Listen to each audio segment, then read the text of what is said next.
নমস্কার বন্ধুরা, আমি জ্যোৎস্না বিশ্বাস। আমার জেবি কিচেনে আপনাদের সবাইকে স্বাগত। আশা করি সবাই ভালো আছেন। আজ আবার একটা নতুন রান্নার ভিডিওয় আপনাদের সবাইকে স্বাগত জানাই।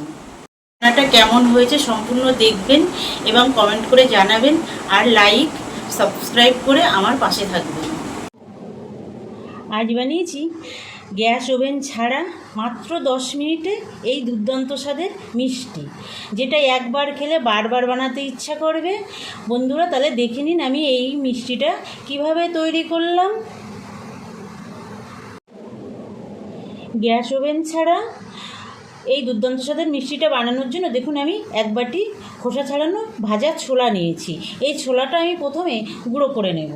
তার জন্য একটা মিক্সি বাটি নিয়েছি। মিক্সি বাটিতে ছোলাটা ঢেলে দেব। এর মধ্যে কিছুটা কাজু বাদাম দিয়ে দেব, দেখুন, আর দিয়ে দিলাম আমন্ড, দিলাম 6টা। এবার আমি এইগুলো গুঁড়ো করে নেব। দেখুন, ছোলা বাদাম আমি সব গুঁড়ো করে নিয়েছি। একটা মিক্সিং বলে আমি ঢেলে নেব এটা।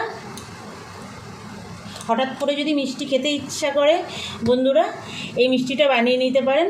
কোনো গ্যাস ওভেন জ্বালানো লাগবে না, কিছুই না। খুব সহজে, খুব তাড়াতাড়ি মিষ্টিটা রেডি হয়ে যায়, আর খেতে হয় দুর্দান্ত। ঢেলে নিলাম, রেখে দিলাম সাইডে। এবার ওই বাটিরই দেখুন হাফ বাটির একটু বেশি আমি চিনি দিয়ে দিলাম। আপনারা চিনিটা বাড়িয়ে বা কমিয়ে দিতে পারেন, কোনো সমস্যা নেই। চিনিটাও আমি গুঁড়ো করে নেব।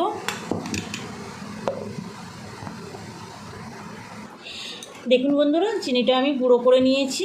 এবার আমি এই যে ছোলাটা গুঁড়ো করে রেখেছিলাম, ছোলা, কাজু বাদাম আর আমন্ডস, তার মধ্যে আমি ঢেলে দেব।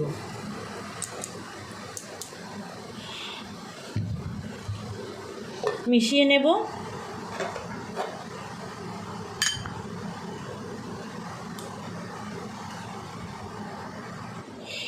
আমুল দুধ দিয়ে দেবো একটু। আমুল দুধটা দিলে স্বাদটা সুন্দর আসে, তার জন্য একটু আমুল দুধ দিয়ে দেবো।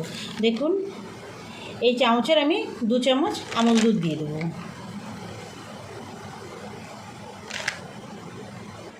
দুটো এলাচ দেখুন গুঁড়ো করে নিয়েছি, সেই এলাচ দানা গুঁড়ো দুটো দিয়ে দিলাম। এটা আপনারা এলাচের গুঁড়ো যে কিনতে পাওয়া যায় সেটাও ব্যবহার করতে পারেন, কোনো সমস্যা নেই।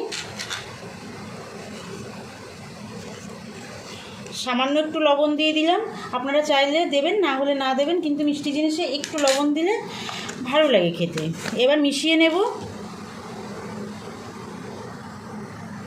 দেখুন বন্ধুরা, শুকনো উপকরণগুলো কিন্তু সব আমি মিশিয়ে নিয়েছি ভালো করে। এবার আমি বড় চামচের 1 চামচ ঘি দিয়ে দেব। দেখুন, 1 চামচের একটু কম দিয়েছি। আপনারা 1 চামচ দিতে পারেন, এর থেকে বেশিও দিতে পারেন। এবার আমি হাত দিয়ে ঘষে ঘষে ভালো করে ময়াম করে নেব। একদম এইভাবে করতে হবে, খুব জোরে চাপ দিয়ে করা যাবে না, একদম আস্তে আস্তে করে করতে হবে বন্ধুরা। দেখুন আমি যেভাবে করছি এভাবে পুরোটা আমি ভালো করে একটু ময়াম করে নেব। দেখুন বন্ধুরা, আমি সুন্দর করে ময়াম করে নিয়েছি। দেখুন একদম দানাদার দানাদার হয়েছে। এইভাবে আস্তে আস্তে ঘষে ঘষে যদি ময়াম করা হয় তাহলে সুন্দর দানাদার হয়। এবার আমি এই যে আগে থেকে জাল করে ঘন করে রাখা দুধ এটা চামচে করে নেব, আর এই ডোটা মাখবো। অল্প অল্প করেই নিতে হবে, কারণ কতটা লাগবে আমরা বুঝতে পারবো না, সেই জন্য অল্প অল্প করে দিতে হবে। আর এটা মাখতে হবে, আর একটু লাগবে, চামচ কেটে কেটে নেব আর মেখে নেব। একটা শক্ত একটা ডো রেডি করব।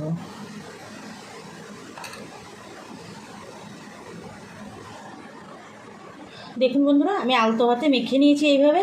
আর এই দেখুন আমার পুরো দুধটা কিন্তু লাগেনি, 1 চামচেরও বেশি, 2 চামচ মতো দুধ আমার বেঁচে গেছে। এবার আমি একটু হাতে ঘি লাগিয়ে নেব।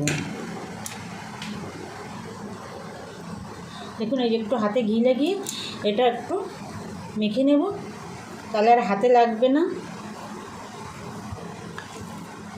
এরকম একটা ডো তৈরি করতে হবে। খুব ঠেসে ঠেসে মাখা যাবে না, আলতো হাতেই মাখতে হবে। যদি ঠেসে ঠেসে মাখি তাহলে ভিতরে যে দানাদার ভাবটা সেই ভাবটা কেটে যাবে, সেই জন্য একদম আলতো হাতে মাখতে হবে। এই দেখুন কত সুন্দর একটা ডো তৈরি হয়ে গেল।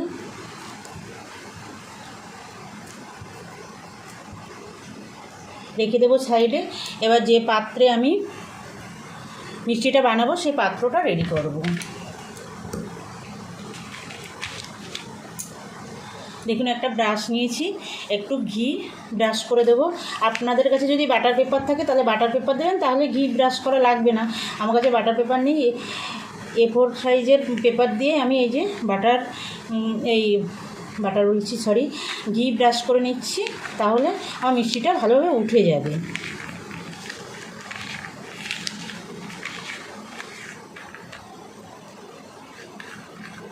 খুব সহজে দুর্দান্ত স্বাদের এই মিষ্টিটা বানিয়ে নেওয়া যায়। আর এটা বানিয়ে কিন্তু অনেক দিন পর্যন্ত স্টোর করে রাখা যায় বন্ধুরা। বাড়িতে আত্মীয় স্বজন আসলেও ঝট করে বানিয়ে দেওয়া যায়।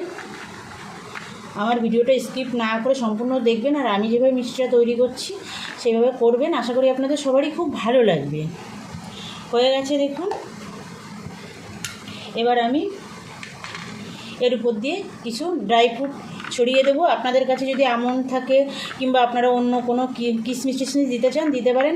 আমি এখানে কাজু আর আমন্ড দিয়েছি, আপনাদের পেস্তা থাকলেও দিতে পারেন। দেখতেও ভালো লাগবে, খেতেও ভালো লাগবে।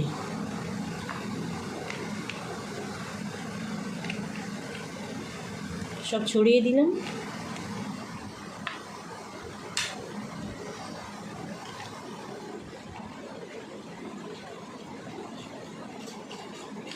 দেখুন এইভাবে দিলাম।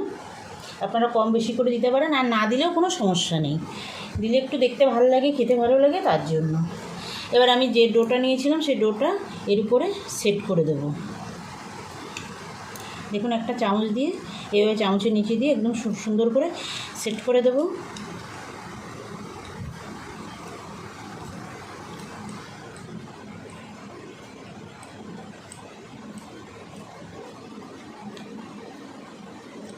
একদমই সহজ বন্ধুরা। আর যে সকল নতুন বন্ধুরা এখনও পর্যন্ত আমার চ্যানেলটা সাবস্ক্রাইব করেননি, আপনাদের কাছে অনুরোধ আমার চ্যানেলটা সাবস্ক্রাইব করে আমার সঙ্গে থাকবেন।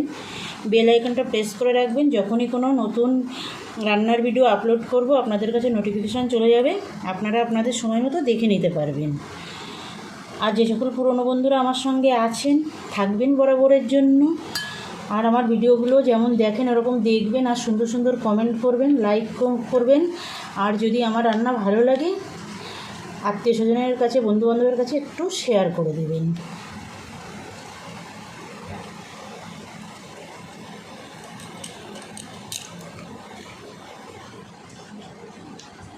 দেখুন আপনারা যে শেপের করতে চান মিষ্টিটা সেই শেপেরই করবেন। গোলও দিতে পারেন। আমি একটুখানি সাইডটা চেপে একটু চৌকো শেপের তৈরি করলাম, পরে কাটবো এটাকে সাইজ করে।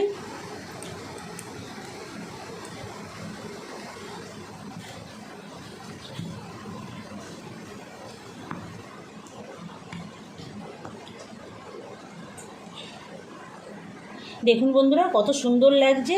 আমি এইভাবে এটা নর্মাল ফ্রিজে আমি 10 মিনিট রেখে দেবো, তারপরে আমি পিস করব। ফেরত আসছি 10 মিনিট পরে। দেখুন বন্ধুরা মিষ্টিটা কিন্তু ভালোই শক্ত হয়ে গেছে। আর যদি আধ ঘন্টা টাইম থাকে আপনাদের কাছে, আধ ঘন্টা রেখে দেবেন, তাহলে কিন্তু আরও বেশি শক্ত হবে। খেতে হয় দুর্দান্ত, গ্যাস ছাড়াই। এবার ডিমোল্ড করে নেব মিষ্টিটা। দেখুন যেহেতু আমি ঘি দিয়ে দিয়েছিলাম সেই জন্য কিন্তু খুব সহজেই পেপারটা উঠে গেল।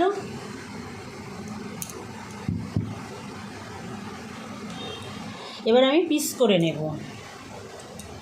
আপনারা আপনাদের পছন্দ মতো পিস করবেন বন্ধুরা। আমি মাঝ বরাবর একটা কাট লাগাবো। আমি ছুরিতে একটু ঘি লাগিয়ে নিয়েছি। দেখুন কত সুন্দর লাগছে দেখতে, খেতেও দুর্দান্ত হয় বন্ধুরা।